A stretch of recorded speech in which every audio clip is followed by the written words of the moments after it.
پچھلے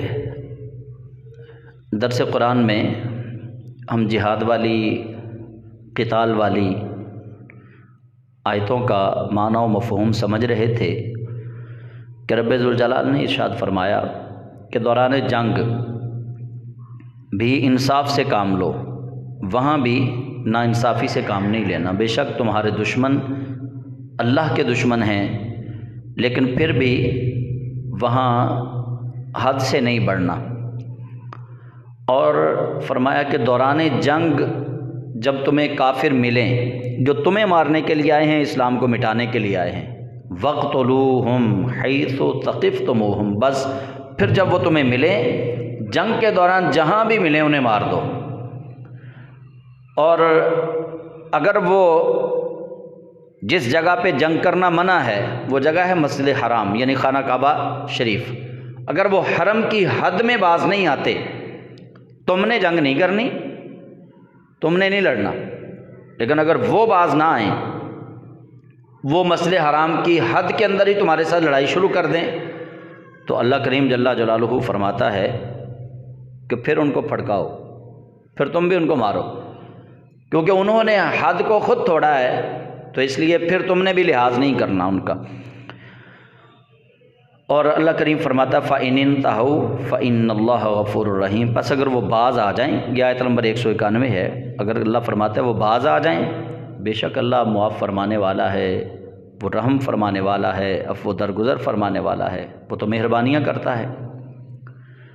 اور اللہ کریم اگلی ٹرم جو یہاں مسلمان کو بتائی جا رہی ہے وہ بڑی سخت ہے۔ فرمایا وَقَاتِلُوهُمْ حَتَّى لَا تَكُونَ فِتْنَةٌ وَيَكُونَ الدِّينُ لِلَّهِ، اور فتنہ جو ہے اس کو قتل کرو، ان سے تم نے لڑنا ہے یہاں تک کہ فتنہ باقی نہ رہے۔ فتنہ کیا تھا؟ فتنہ یہ تھا کہ وہ مسلمانوں کو آزادی سے اللہ کا نام نہیں لینے دیتے تھے۔ رسول اللہ علیہ السلام ہجرت فرما کے مدینہ منورہ چلے گئے، لیکن پھر بھی ان کی شرارتیں شروع رہیں، پھر بھی وہ باز نہیں آتے تھے، تو اللہ کریم جل جلالہ فرماتا ہے وقاتلوہم، ان سے قتال کرو، ان کو مارو، حتی لا تکون فتنہ، یہاں تک کہ فتنہ باقی نہ رہے، کیونکہ وہ شرارتی لوگ تھے۔ ویکون الدین للہ، اور دین اللہ ہی کا ہو جائے، سارے اللہ کی پوجا کرنے والے ہو جائیں۔ فَإِنِ انْتَهَوْا، اگر وہ باز آ جائیں، فلا عدوانہ، زیادتی نہ کرنا، الا علی الظالمین، مگر ظالموں پر زیادتی کرنا۔ اللہ فرماتا ہے وہ جو فتنہ و فساد برپا کر رہے ہیں، وہ جو مسلمانوں کے لیے زندگی کے ایام تنگ کر رہے ہیں، اللہ فرماتا ہے انہیں ختم کر دو، لیکن جو ان میں سے باز آ جائیں فلا عدوانہ، پھر تم نے زیادتی نہیں کرنی، جو باز آ جائیں توبہ کر لیں، ان کو چھوڑ دو، الا علی الظالمین، مگر ظالموں پر آسانی نہیں کرنی، ظالموں کو نہیں چھوڑنا، جو ظالم ہوں انہیں پھر ختم کرنا ہے۔ الشہر الحرام بالشہر الحرام والحرمات قصاص، یہ اس وقت صلح حدیبیہ کا جو ماجرا ہے، واقعہ ہے، سن 6 ہجری میں پیش آیا۔ نبی پاک علیہ السلام مکہ مکرمہ عمرہ شریف کے لیے آئے، انہوں نے رسول اللہ علیہ السلام کو روک لیا۔ وہ حرمت والا مہینہ تھا، ان حرمت والے مہینوں میں کرتے کیا تھے عرب؟ جنگ نہیں کرتے تھے۔ اللہ کریم نے ان حرمت والے مہینوں میں جو جنگ کریں، جو مسلمانوں کو اذیت دیں، تو مسلمان یہ سوچ کے ان کو اذیت نہیں دیتے تھے کہ یہ حرمت والا مہینہ ہے، یہ تو ہم سے جنگ کر رہا ہے، یہ تو ہمیں تنگ کر رہا ہے، لیکن ہم کچھ نہیں کر سکتے کیونکہ حرمت والا مہینہ ہے۔ یعنی اللہ کریم نے ہمیں منع کیا ہوا جنگ کرنے سے، جدال کرنے سے، قتال کرنے سے، تو اللہ کریم جل جلالہ مسلمانوں کے لیے آسانی پیدا فرما رہا ہے۔ مسلمانوں کو اللہ تعالیٰ نے تسلی دی، فرمایا الشہر الحرام بالشہر الحرام، اگر وہ حرام مہینوں میں، حرمت والے مہینوں میں اگر وہ جنگ کرتے ہیں تو تم بھی جنگ کرو۔ حرمت والے مہینے کا بدلہ حرمت والا مہینہ ہی ہے، یعنی وہ حرمت والے مہینے میں تمہیں چھیڑتے ہیں، جنگ کرتے ہیں، تم بھی حرمت والے مہینے میں ان کا جواب دے دو، پینڈنگ نہ کرو اس کو۔ بقایا نہ رکھو، دیر نہ کرو، اسی مہینے کے اندر ان کو جواب دے دو۔ اگر کوئی حرمت والے مہینے میں تم پہ اٹیک کرتا تو تم بھی حرمت والے مہینے کے اندر ہی اٹیک کر دو۔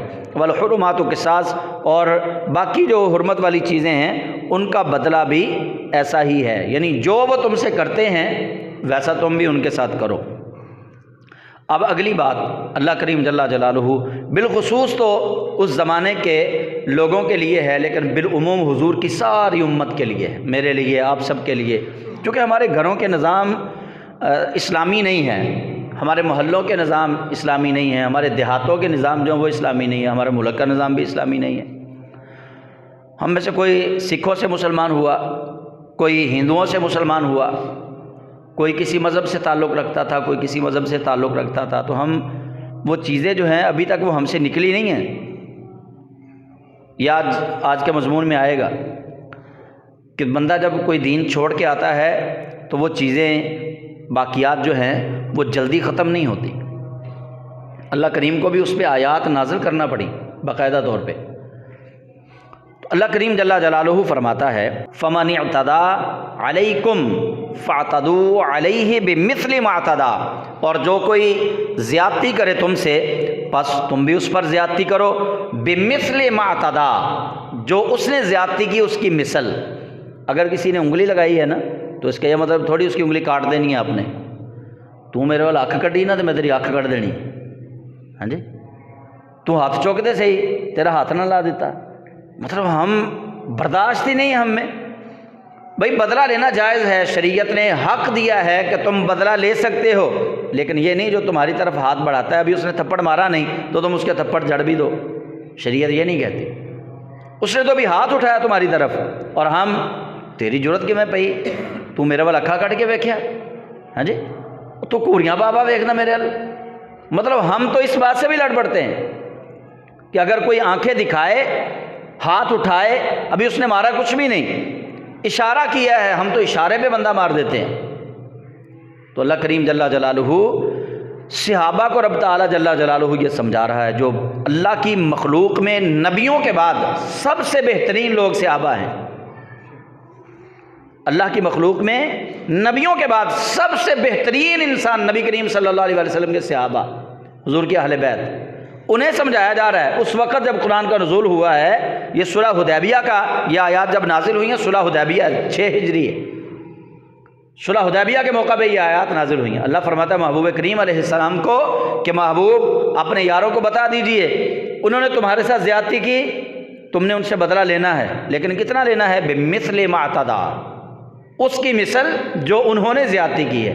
یعنی اللہ رب ذوالجلال اپنے محبوب کریم علیہ السلام کو اور محبوب کریم علیہ السلام کے یاروں کو بھی اللہ یہی سمجھا رہا ہے، فرمایا تم پاکیزہ لوگ ہو، تمہیں میں نے جنتی بنا دیا ہے، تم میرے محبوب کے جانثار ساتھی ہو، لیکن یہ اجازت تمہیں بھی نہیں، یہ اجازت انہیں بھی اللہ نے نہیں دی کہ تم جتنی زیادتی کی گئی اس سے زیادہ کرو، حد اعتدال سے نہیں بڑھنا، جو ایک حد ہے، لمٹ ہے، اس کو کراس نہیں کرنا، اللہ تعالیٰ نے اس پہ پابندی لگا دی۔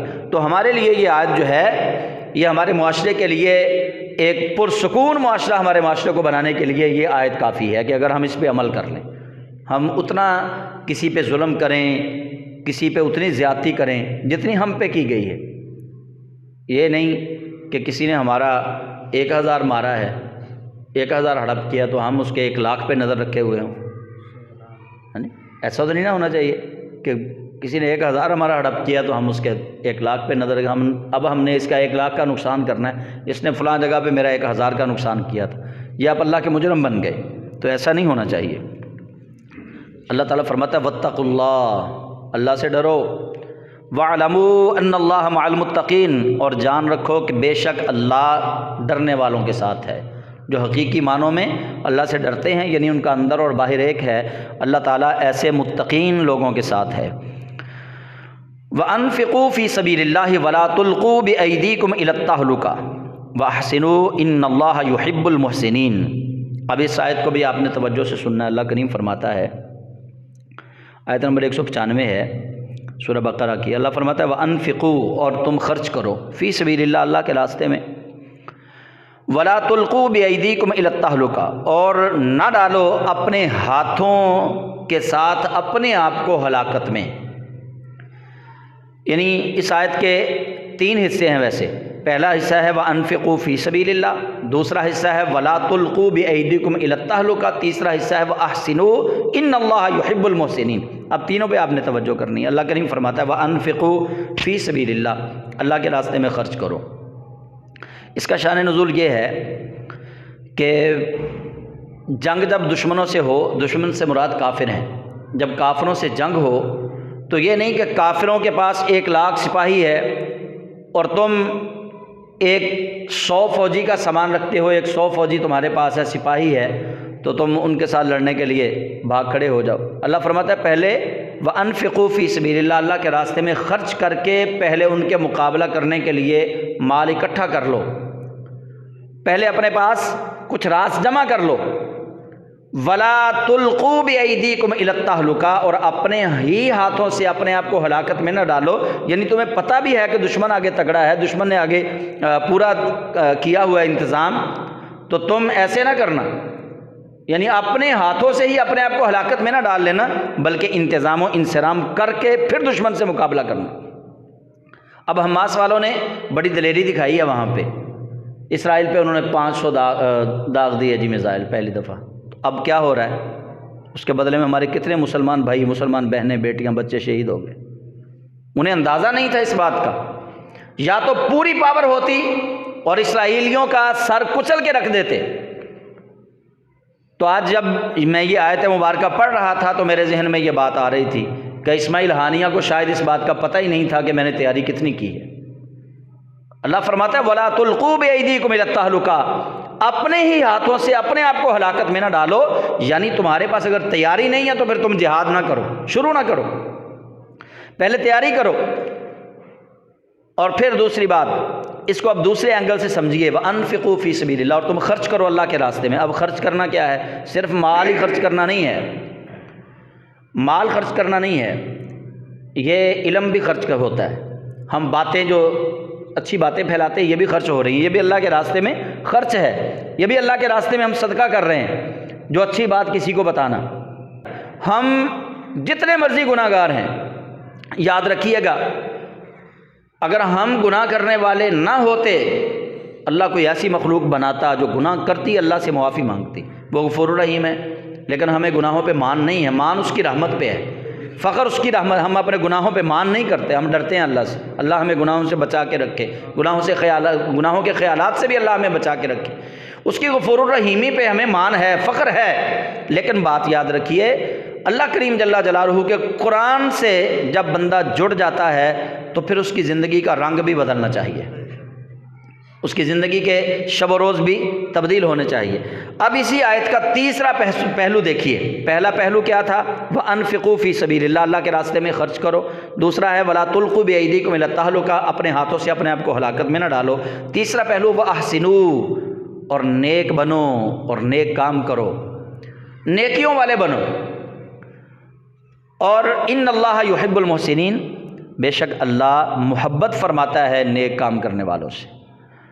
اب جس سے اللہ محبت فرمائے آپ خود ہی سمجھ لیں پھر کتنا بڑا رتبہ ہے یہ۔ ہمارے ہاں تو یہاں کوئی سیاسی قائد لیڈر وہ کہہ دینا کہ ہمارا فلاں کارکن جو ہے اس سے ہمیں بڑی محبت ہے، جتنے اس قائد کے لیڈر کے کارکنان ہوتے ہیں وہ اس سے محبت کرنا شروع کر دیتے ہیں کہ یہ بھی ہمارے لیڈر کا محبوب ہے، وہ ان سے محبت کرتے ہیں۔ تو اللہ کریم تو پوری کائنات کا قائد ہے، اللہ تو پوری کائنات کا لیڈر ہے، اللہ کو تو کسی کی پرواہ ہی نہیں، اللہ کو کارکنان کی ضرورت بھی نہیں ہے، دنیا کے لیڈروں کو، دنیا کے قائدین کو، ورکرز کی ضرورت ہے، اللہ کو تو کسی کی ضرورت نہیں ہے، اللہ تو اللہ ہے، اللہ کو نہیں کسی کی ضرورت۔ لیکن اللہ فرماتا ہے وَأَحْسِنُوا، نیکیاں تم کرو، ان اللہ یحب المحسنین، میں نیکیاں کرنے والوں سے محبت کرتا ہوں۔ تو پھر جس سے اللہ محبت کرتا ہے اس کو ہم اللہ کا ولی کہتے ہیں، اس کو ہم کہتے ہیں بابا جی۔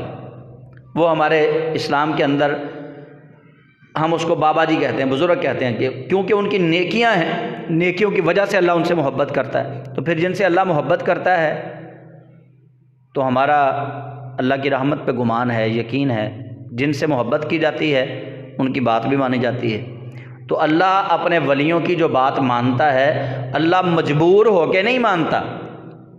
اللہ جو اپنے ولیوں کی دعا سنتا ہے، دعا قبول کرتا ہے، وہ اللہ مجبور ہو کے نہیں قبول کرتا، بلکہ اللہ ان کو محبوب سمجھتے ہوئے ان کی لاج رکھتا ہے۔ اللہ مجبور نہیں ہے کہ اللہ کسی کی دعا کو قبول کرے۔ اللہ مجبور ہے جی بڑا، جی داتا صاحب نے دعا کی ہے اب اللہ کو قبول کرنی ہی پڑے گی، غوث اعظم نے دعا کی ہے اب اللہ کو قبول کرنی ہی پڑے گی۔ نہیں نہیں نہیں، اللہ کو پرواہ کسی کی نہیں۔ ہاں البتہ یہ ضرور ہے اللہ اپنے پیاروں کی دعاؤں کو اپنے پیار کی وجہ سے رد نہیں کرتا۔ اللہ فرماتا ہے یہ میرا محبوب ہے، میں اس سے پیار کرتا ہوں، یہ نیکیاں کرتا ہے، میں اس سے پیار کرتا ہوں، یہ متقی ہے، ان اللہ مع المتقین، میں متقیوں کے ساتھ ہوں۔ تو اللہ فرماتا ہے اس لیے میں ان کی نیکیوں کو ضائع نہیں کرتا۔